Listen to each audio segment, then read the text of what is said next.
Rugpjūčio 31 dieną tūkstančių žmonių likimai pasikeitė amžiams. Mes esame įpratę tragediją vertinti kaip skaičius, o ne kaip kažkieno kito skausmą ir tai gali turėti siaubingų pasekmių kiekvienam iš mūsų. Visos detalės pateikiamos šioje praėjusios savaitės klimato įvykių apžvalgoje. Europa.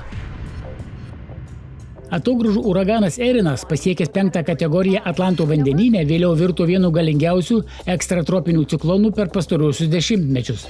Jis užklupo Europos šalis smarkiu vėju, 14 metrų aukščio bangomis ir rekordinėmis liūtimis, sukeldamas didelio masto elektros energijos tiekimo sutrikimus, potvynius ir nuošliaužas.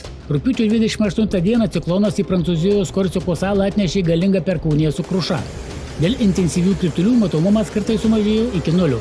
Tačiau didžiausią žalą padarė vėjas, kurių gūsiai siekė 159 km/h. Kalvės savivaldybės oro uoste vyko retas incidentas. Audra pakėlė ant kilimo ir tupimo tako skridusio keleivinio lėktuvo ATR 72 nosį ir pasuko ją 45 laipsnių kampu. Stichijos išvirtė daug medžių, apgadino infrastruktūrą ir pastatus, palikdamos apie 10 000 vartotojų be elektros energijos. Per 2 valandas užfiksuota 800 žaibo smūgių. Rugpjūčio 29 dieną Prancūzijoje buvo užregistruoti 7 tornadai, iš kurių 4 smogė Naujosios Akvitanijos regionui.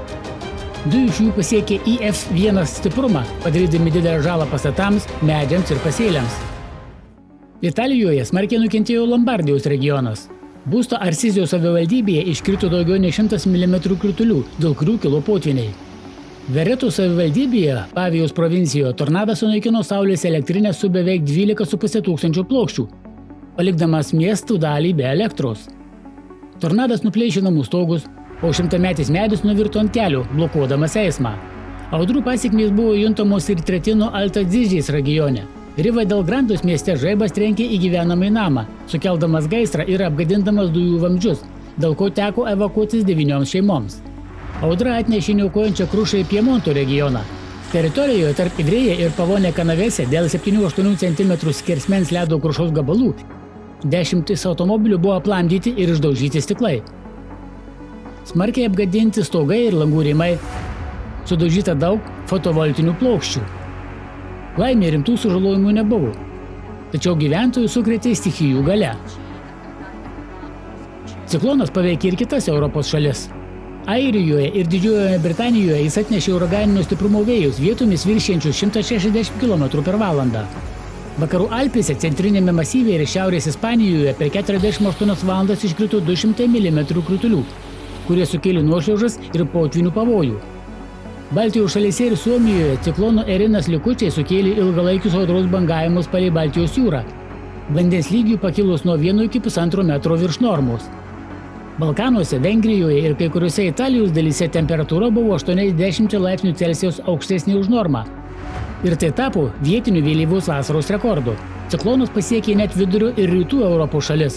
Tai itin neįprastas atvejis, kai buvęs tropinis uraganas susidaręs centrinėme Atlante. Pasiekė Europą ir išlaikė savo galią, išplito į didžiulę jos teritoriją. Tornadai ir viesulai. Rugpjūčio 29 dieną Reikjanės pusiasalyje Islandijoje užfiksuoti 3 tornadai. Vieną viesulą nufilmavo liudininkas netoli Varagų miesto. Kiti 2 tornadai pasiekė Suntnukuro vulkaninių kraterių grandinės rajoną, netoli Grindjaviko miesto. Viesulai buvo matomi apie 3 minutes, sukiodamiesi virš vulkaninio kraštovaizdžio. Tornadai Islandijoje yra itin reti. Nuo 90-mečio čia užfiksuota tik tai 13 tokių atvejų. O 2 viesulų pasirodymas vienu metu yra absoliučiai unikalus įvykis. Rugpjūčio 30 dieną netoli Surguto miesto prie Obės upės Rusijoje liudininkai pastebėjo vandens viesulą. Piltuvas susidarė iš konvekcinių debesų ir kurį laiką išsilaikė virš vandens, nekeldamas jokio pavojaus. Verta paminėti, kad Surgutas yra subaraktinėje kontinentinio klimato zonoje, kur tokie reiškiniai anksčiau buvo itin reti. Tačiau padidėjusi pasaulinė temperatūra ir drėgmė planetoje sukuria palankias sąlygas vandens viesulams ir tornadams kilti net tose vietose, kur jų praktiškai niekada nebūdavo. Argentina. Rugpjūčio 31 naktis tapo išbandymu centrinės Argentinos gyventojams. Tradicinė šiam regionui audra Santa Rosa virto galinga gamtos jėga, sumušusi visus kritulių rekordus ir palikusi potvynius, nuniokota ir paralyžiuota infrastruktūra. Sostinėje, Buenos Airėse, liūtys tęsėsi kelias valandas ir jas lydėjo iki 70 km/h greičio vėjo gūsiai. Daugelis gyvenviečių Buenos Airių provincijos šiaurėje atsidūrė po vandeniu. Karloso Casareso regione gyventojai pranešė apie pasėlių ir gyvulių praradimą. Mendozo provincijoje daugiau nei 100 žmonių liko be namų. Stichijos išvertė medžius, nuplėšė stogus ir atnešė didelę krušą. Dėl smarkaus lietaus, sniego ir rūko aukštumose buvo visiškai uždarytas 7 nacionalinis greitkelis. Tarptautiniai vandens keliai, jungiantys Čilę ir Argentiną, buvo prevenciškai uždaromi abiejomis kryptimis. Labiausiai nuo potvynio nukentėjo Cruz Altos miestas Kordobos provincijoje. Per 24 valandas čia iškrito 330 mm lietaus. Dėl žemesnės miestų padėties vanduo atitekėjo iš kaimyninių vietovių. Potvynis sugriovė namus ir kelius, sukėlė dirvožemių eroziją, keliančią grėsmę žemės ūkiui. Panašus dalykas nutiko ir Marijos Teresės mieste Santa Fe provincijoje, kuris taip pat yra žemumoje. Centrinis Argentinos žemės ūkio sektorius susidūrė su katastrofiškomis potvynio pasekmėmis. Dėl užtvindytų 1000 hektarų žemės ir negalėjimo pasiekti laukų techniką sutriko naujo sojų pupelių, kukurūzų, saulėgrąžų ir kviečių derliaus nuėmimas.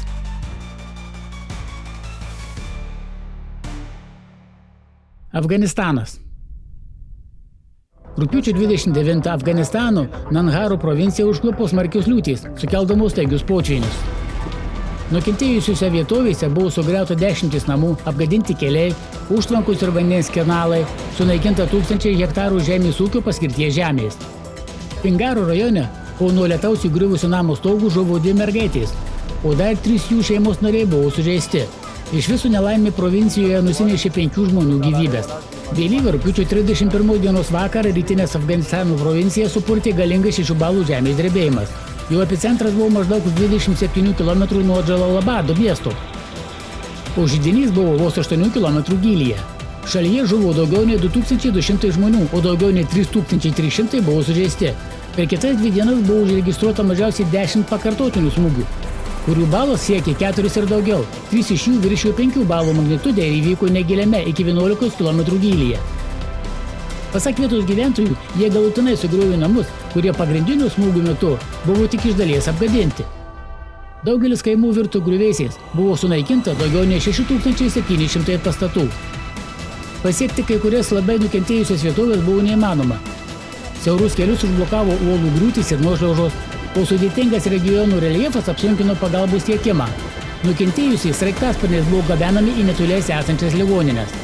Dėl profesionalaus pagalbos trūkumų vietos gyventojai taip pat vykdė gelbėjimo operacijas. Neturėdami įrangos, jie plikomis rankomis valė molio ir akmens namų griuvėsius. Pakartotiniai smūgiai nutraukė išgyvenusiųjų paiešką, todėl buvo prarasta laiko, kuris buvo gyvybiškai svarbus gelbėjant po griuvėsiais įstrigusius žmones. Liudininkų pasakojimai pabrėžė tragedijos mastą. 14 metų berniukas buvo sužeistas, kai jo namas visiškai sugriuvo, tačiau 5 jo šeimos nariai žuvo. Jam pavyko išgelbėti tik tėvą, kurio balsą jis išgirdo po griuvėsiais. Šis žemės drebėjimas buvo vienas labiausiai niokojančių šalyje per pastaruosius dešimtmečius.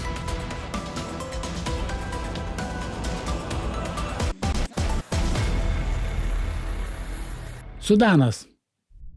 Rugpjūčio 31 dieną centrinės ir pietų Darfūno provincijos pasienyje po kelias dienas trukusios smarkaus lietaus įvyko galinga nuošliauža. Tarsino kaimas, esantis Maros kalnyne, buvo visiškai palaidotas po purvų ir akmenų sluoksniu. Dėl stichinės nelaimės žuvo mažiausiai 1000 žmonių. Išgyveno tik vienas vietos gyventojas. Ši nuošliauža buvo kruviniausia per visą šiuolaikinę šalies istoriją. Gelbėjimo operacijos buvo vykdomos itin sunkiomis sąlygomis, sudėtinga kalnuota vietovė, nesibaigiantys lietūs, išplauti keliai, visiškas ryšių nebuvimas ir aktyvūs karo veiksmai. Netoliese esančių kaimų gyventojai baiminasi tragedijos pasikartojimų, jei smarkus lietus nesiliaus. Padėtį pablogina sunki humanitarinė krizė regione, apimtame ginkluotų konfliktų, bado ir masinių gyventojų perkėlimų. Ir tai tik vienas iš daugelių pavyzdžių, kaip nelaimė sparčiai auga, o pasaulis ir toliau lieka abejingas. Keisčiausia tai, kad daugybė protingų ir išsilavinusių žmonių puikiai supranta. Vyksta baisus įvykiai. Kataklizmai stiprėja, žmonės masiškai žūsta, didėja susiskaldimas, bet visuomenė tyli, nieko nedaro. Argi tai nežmogiškumo praradimų įrodymas? Daugelis laukia, kol įvyks kažkas nepaprasto. Planetos masto stichinė nelaimė ar didžiulio skaičiaus žmonių mirtis. Ir tik tai gali mus taip sukrėsti, kad mumise pabus užuojauta, atsiras noras veikti. Tačiau iš tikrųjų taip nėra. Prisiminkite jaunuolį iš Afganistano, kuris neteko beveik visos šeimos.